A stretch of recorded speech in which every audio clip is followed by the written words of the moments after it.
کە سەیری دائیرەی ئیسلامەکە ئەەکەینەوە عەزیزانی من، ئێمە هەست پێ ئەەکەین کە ئیسلام یەکەم شت ئەو هەدەفە گەورانەی کە گرتوێتە دەست، یەکەم نەهێشتنی فەقیریە. ئەمە خاڵێکی زۆر جەوهریە لە ئیسلام. ئەبینی هەر شتێک غەڵەتێک کە یەکێگەیکە سوێندێک بە درۆ بخوا یان کەفارەتێکی کەوتبێتە سەر، یەکسەرە فەرمێ 10 مەساکین بڕۆ نانیان بدەری، ئەو کیسوەتو یا پۆشاکیان بدەری. هەر هەڵەیەک تۆ ئەیکەی کەفارەتەکەی ئەبێ بە یارمەتیدانی خەڵکی تر وەلو ڕۆژوود نەگرتو. تەماشاکە ئەم کەفارەتانە بەردەوام خزمەتکردنی لایەنێکی کۆمەڵایەتی خەڵکەکەی تیا نوێژەکەی، بەڵام نوێژەکە لایەنێکی عبودیەتی تیا بۆ خوای گەورە، لایەنێکی تری کۆمەڵایەتیە. ڕۆژوود گرتووە لایەنێکی تری کۆمەڵایەتی تایە، زەکاتە دەی لایەنێکی تری کۆمەڵایەتیە، حەجەکەی لایەنێکی تری کۆمەڵایەتیە کە بە منفعەتی خەڵکەکەی تر کۆتایی پێدێ. هەموو نیشاڵێکی ئیسلامی، هەموو عیبادەتێکی ئیسلامی ئەم لایەنانەی تری کۆمەڵایەتەکەی تایە. بۆیە زۆر ضروریە کە ئیسلام یەکەمین هەدەفی کۆمەڵایەتەکەی بریتە لەوەی کە نابێ فەقیر و هەژار بمێنێت لە شوێنی ئەوە پێویستە لایەنە کۆمەڵایەتیەکە پارسەنگ ببێ بۆ ئەوی دادی کۆمەڵایەتی بێتە دی.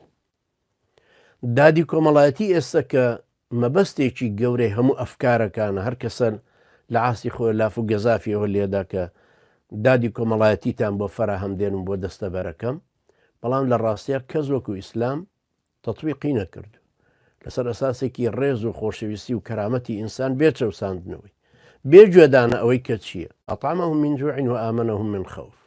ئەمانە چێ بوون کە خوای پەروەردگار لە برسێتی تێری کردوون و لە ترس و تۆقینیش ئەمانی داونەتێ؟ ئەوانە بوون کە 360 بتیان دانابوو لە کەعبەوەیان پەرست. خوای گەورەشە فەرمێ فەلیعبودوا رب هذا البيت الذي أطعمهم من جوع وآمنهم من خوف.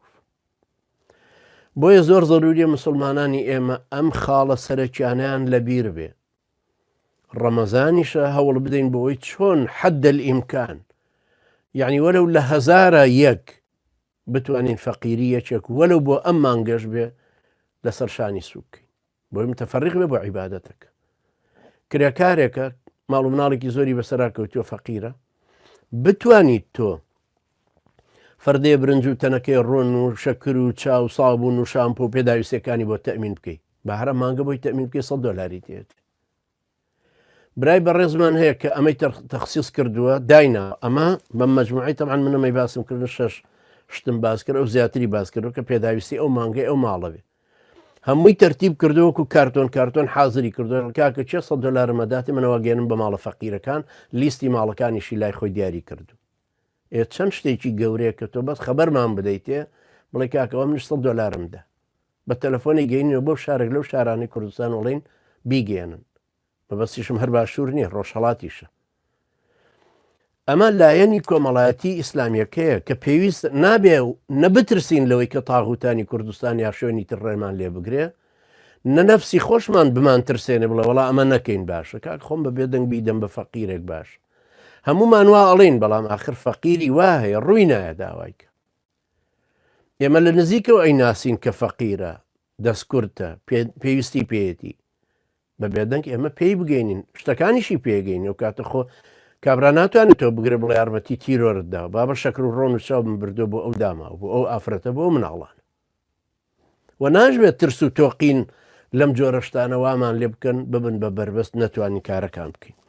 یەکێکی کە لەوەی هەدەفی ئیسلامە ئەوەیە کە پێوترە مەبدە التەکافل الاجتماعی، لە نێوانی چین و تۆژەکانی خەڵکیە ئاستێک هەبێت کە فەقیرەکانی بۆ بەرز بکاتەوە. فەرقی بینی ئیسلام و مارکسیزم بۆ نمونە، ئیسلام و طەبەقاتی تر ئەوەیە کە مارکسیەکان دەوڵەمەندەکان فەقیرەکەن، سەرۆت سامانیان لێ ئەسن، بەڵام ئیسلام فەقیرەکان بەرزەکاتەوە بۆ ئاستی ئەوەی کە پێداویستەکانیان تەمین بکرێت. زەکاتێ لەسەر دەوڵەمەندەکاندانێ وەریەگرێ گێنە بە فەقیرەکان ئاستیان بەرزە بێتەوە و گیانێکی خۆشەویستی و دۆستایەتیش دروستە بێت لە شوێنی ئەو ڕقە مارکسێتی کە ڕقوقینێکی چینایەتی کە لە ناو خەڵکا دروستێکە. بۆیە ئەمەش مەبدەئێکی ترە کە ئەخشێ ئێمە ئیش لەسەر ئەمەش بکەین و ئەمەش پەیوەندی نییە بە تاغوتانی ترەوە، علاقەی هەیە بە سەربرایەتی و دۆستایەتی خۆمانەوە.